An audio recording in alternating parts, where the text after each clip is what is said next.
آپ صلی اللہ علیہ وسلم کی نبوت کا 6واں سال تھا کہ سیدنا عمر رضی اللہ تعالیٰ عنہ ایمان لے آئے، آپ مسلمان ہو گئے۔ اب ایک ان کی سفارتکاری ناکام ہوئی حبشہ کی، اور اس پر مزید برآں یہ کہ حضرت عمر رضی اللہ تعالیٰ عنہ مسلمان ہو گئے، اور مزید برآں یہ کہ حضرت حمزہ رضی اللہ تعالیٰ عنہ بھی اسلام قبول کر کے وہ بھی حلقہ آپ صلی اللہ علیہ وسلم کے حلقہ میں داخل ہو چکے تھے۔ تو ان پے در پے لگاتار واقعات نے کفار مکہ، مشرکین مکہ کو پریشان کر کے رکھ دیا، اور انہوں نے آپس کے اندر مشورے کے لیے سب سرداروں کو بلایا کہ سارے سردار حرم کے اندر فلاں دن جمع ہو جائیں اور باقاعدہ میٹنگ کریں گے، مشورہ کریں گے کہ اس سے کیسے، اس دین سے، اسلام سے کیسے جان چھڑائی جائے۔ چنانچہ سب لوگ بیٹھ گئے وہاں حرم کے اندر، بڑے بڑے مشرکین جو مکہ کے سردار تھے وہ بیٹھ گئے، آپس میں صلاح مشورہ کرنے لگے کہ کیا کرنا چاہیے۔ چنانچہ طے یہ پایا کہ سوشل بائیکاٹ کیا جائے بنو ہاشم کا۔ سوشل بائیکاٹ کا مقصد یہ تھا، مطلب یہ ہے کہ حضرت صلی اللہ علیہ وسلم کا جو خاندان ہے ان سے کسی قسم کا میل جول نہ رکھا جائے، نہ تو ان کی کسی تقریب میں شرکت کی جائے، نہ ان کو اپنے ہاں بلایا جائے، نہ ان کے ہاں شادی بیاہ کیا جائے، نہ رشتہ دیا جائے، نہ لیا جائے، نہ ہی کوئی ان کے ساتھ خرید و فروخت کرے۔ الغرض بالکل ان سے ایک بائیکاٹ کی صورت پیدا کر لی جائے، تو اس سے مجبور ہو کر بنو ہاشم حضرت صلی اللہ علیہ وسلم کو ہمارے حوالے کر دیں گے۔ اب سارے سرپنچ بیٹھے ہوئے ہیں اور مشورے سے یہ بات طے کر لی، اور پھر خالی زبانی کلامی بات نہیں کی بلکہ یہ طے کیا کہ اسی مضمون کی ایک تحریر لکھ دی جائے اور اس کو خانہ کعبہ کے اندر دیوار پر لٹکا دیا جائے تاکہ کوئی آدمی اس معاہدے کی خلاف ورزی نہ کر سکے۔ چنانچہ تحریر لکھ دی گئی، اسی مضمون کی تحریر لکھ کر خانہ کعبہ کے اندر اس تحریر کو لٹکا دیا گیا، اور محرم الحرام سن 7 نبوی، حضرت صلی اللہ علیہ وسلم کی نبوت کا 7واں برس تھا، محرم کا مہینہ تھا، اور اس بائیکاٹ کی ابتدا ہوئی،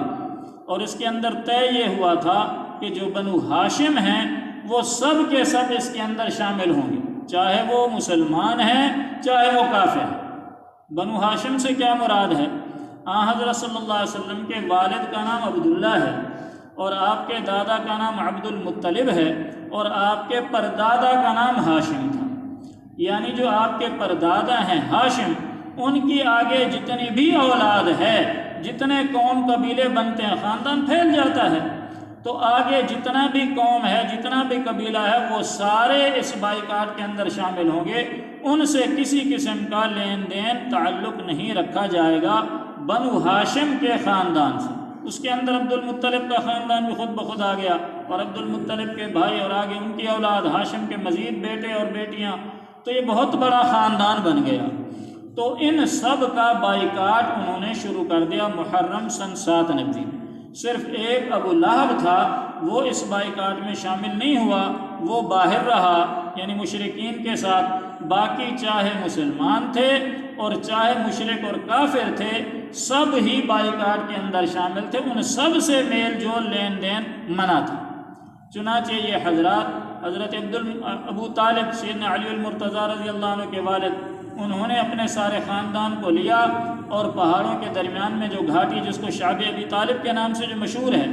وہاں چلے گئے اور اس کے اندر رہنے لگے۔ جو خوراک کا ذخیرہ تھا، جو کھانے پینے کا سامان تھا، وہ ساتھ لے گئے، لیکن اتنا سامان کتنے عرصے تک چلتا، آدمی ساتھ لے جائے۔ اب بائیکاٹ ایسا ہوا کہ ابو جہل نے اور عتبہ شیبہ اور دیگر مشرکین کے سرداروں نے باقاعدہ پہرے بٹھا دیے کہ کوئی آدمی اس گھاٹی کے اندر، وادی کے اندر جانے نہ پائے، ایسا نہ ہو کہ کوئی آدمی اپنی طرف سے کھانے پینے کا سامان لے جائے اور ان کو پہنچا آئے، لہٰذا باقاعدہ پہرا لگا دیا گیا کہ کوئی آدمی اندر نہیں جائے گا۔ اور یہ بھی طے کیا کہ اگر کوئی قافلے والے آتے ہیں، تجارتی قافلے اس وقت چلتے تھے،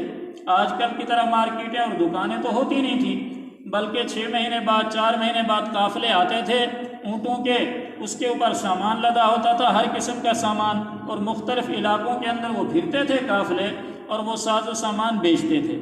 تو یہ طے کیا کہ اگر قافلے والے آئیں گے تو ان کو بھی اجازت نہیں ہوگی کہ وہ اندر سامان بیچیں گھاٹی والوں۔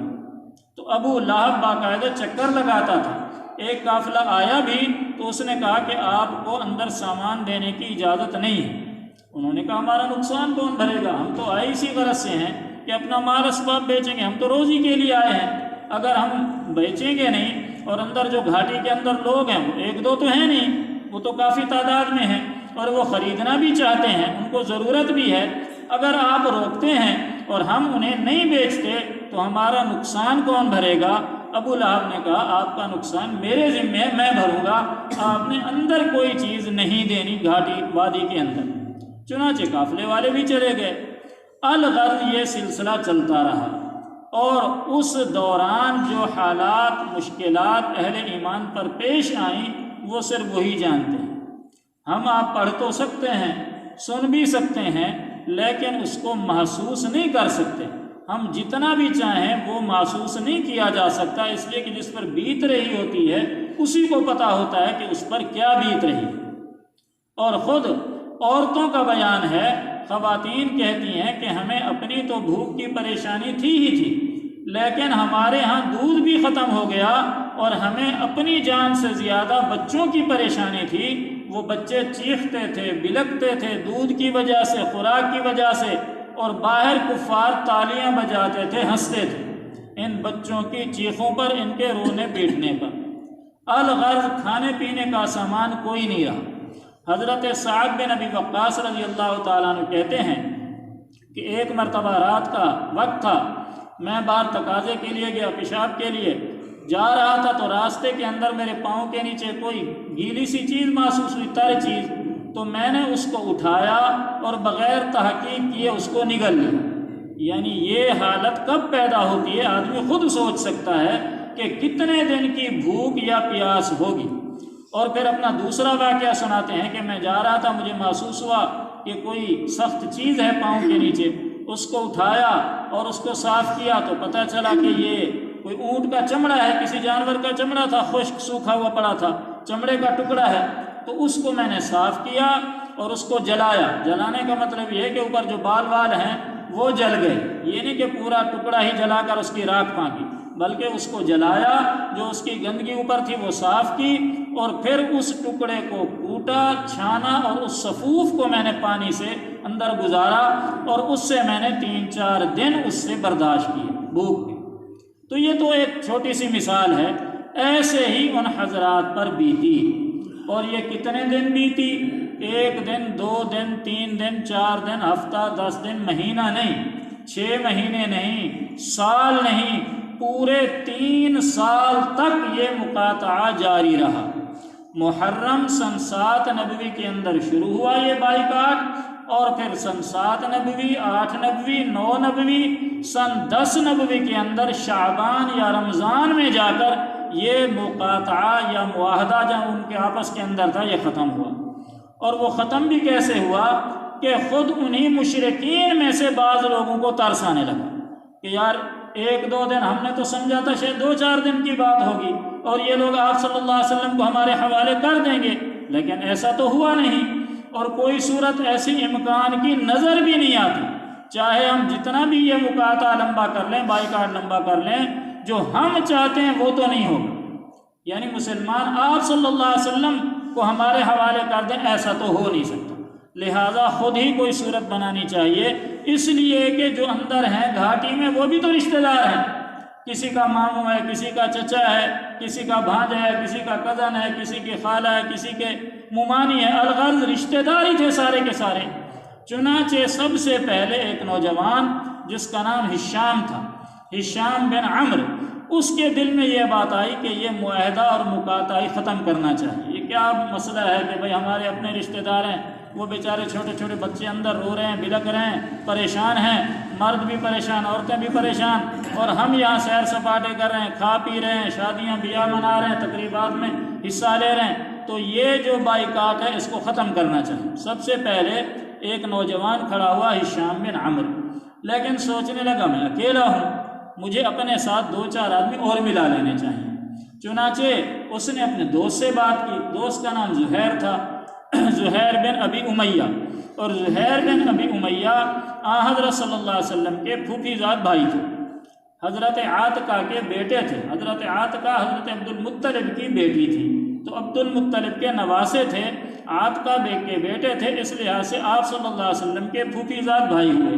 زہیر بن ابی امیہ یہ بھی مسلمان نہیں تھے، ہشام بن عمرو بھی مسلمان نہیں تھے، زہیر بن ابی امیہ بھی مسلمان نہیں تھے۔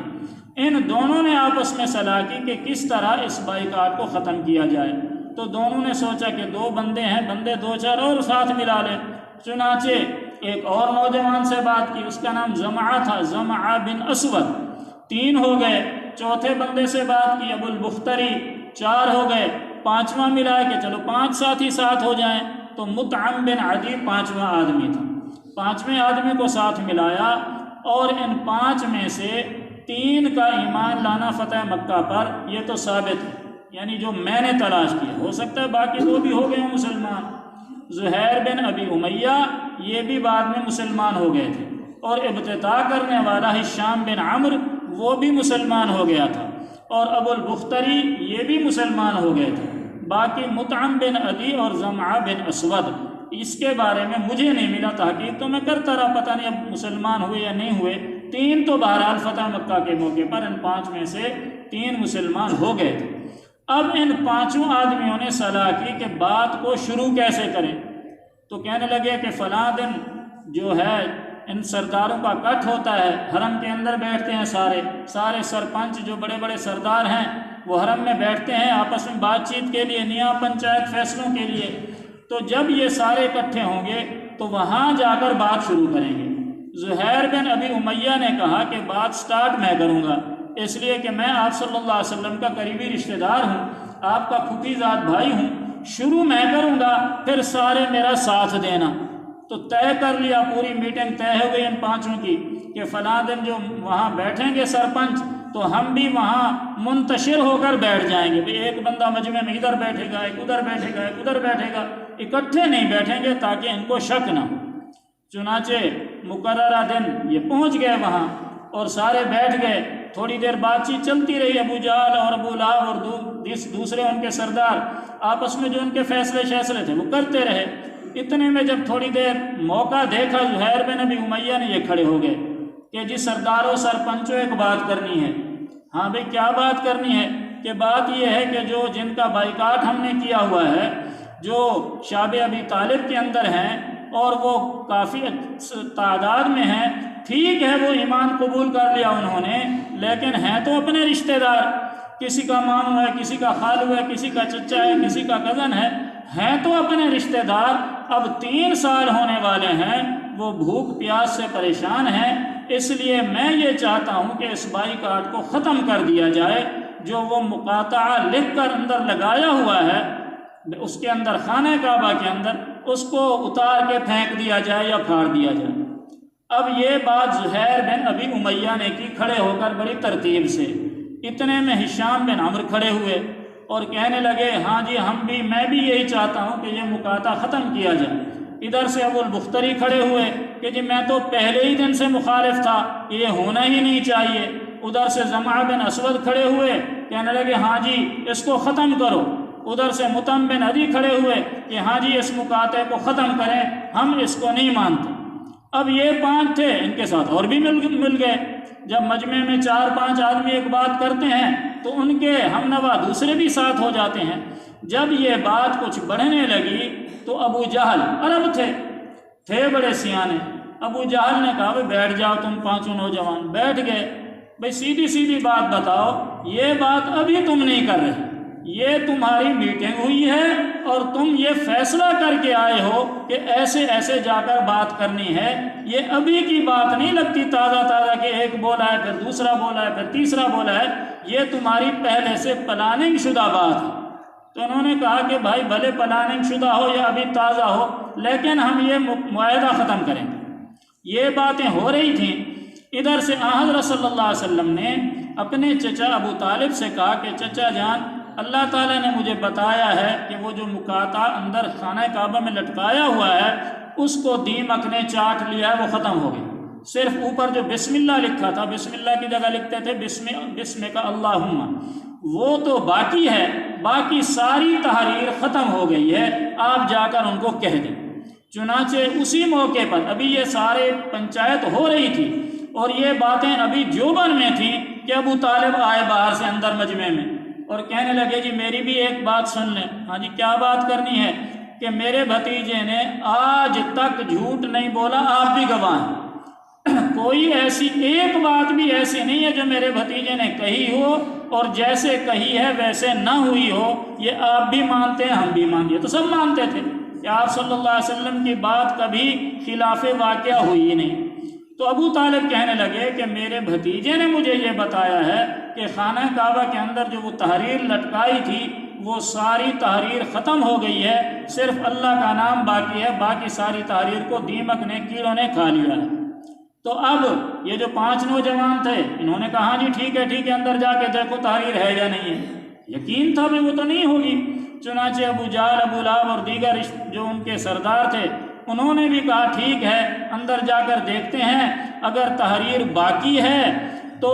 پھر یہ مقاطعہ جاری رہے گا، اور اگر وہ تحریر واقعی ختم ہو گئی، اس کو کیڑوں نے کھا لیا ہے، تو آج سے یہ مقاطعہ ختم۔ چنانچہ اندر گئے، وہ تو ظاہر ہے آپ صلی اللہ علیہ وسلم کی مبارک زبان سے جو الفاظ نکلے تھے بعین ہی ویسے تھا، بسم کا اللہم، یہ تو اوپر لکھا ہوا باقی تھا، باقی نیچے والا سارا کاغذ اس کو کیڑے کھا گئے تھے۔ چنانچہ یہ مقاطعہ جو محرم سن 7 نبوی میں شروع ہوا تھا، 3 سال بعد شعبان یا رمضان سن 10 نبوی کے اندر ختم ہوا۔ تو یہ 3 سال بڑی پریشانی کے گزرے۔